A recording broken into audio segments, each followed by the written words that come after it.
तोर पेछन दिल हमर लागे ओ साथी रे तेरे बिना तेरे बिना भी क्या जीना ओ साथी रे तेरे बिना भी क्या जीना तेरे बिना भी क्या जीना।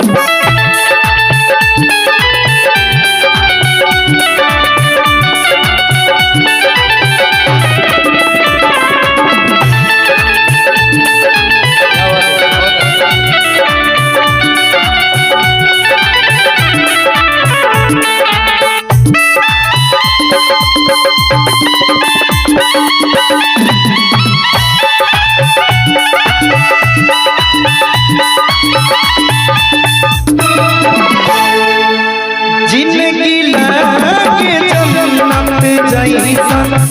रहलू जब पास हो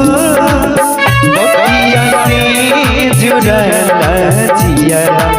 और इतना मीठा हो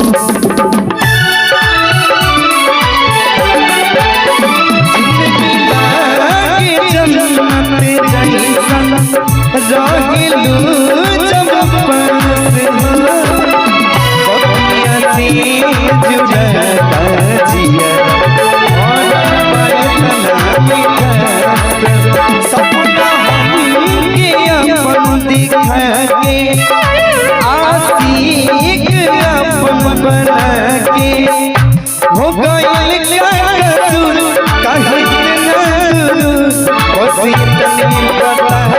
हसीना ओ साथी रे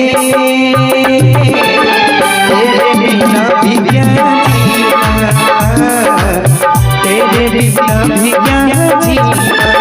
ओ साथी रे तेरे बिना भी क्या जीना तेरे बिना भी क्या जीना।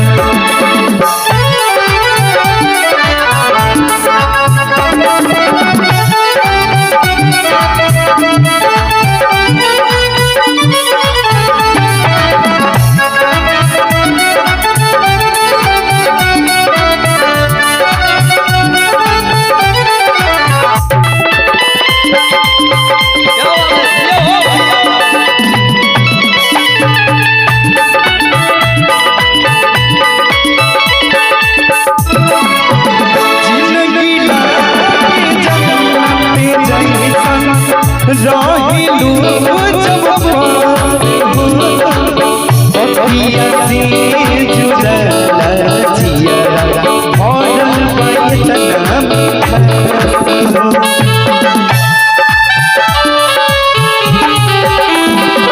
जिंदगी लागे जन्नत जैसा रहलू जब पास हो बतिया से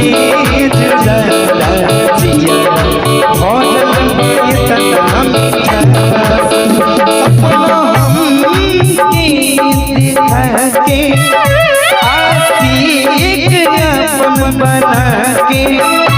हो गइल कहितना वसीयत बता हसीना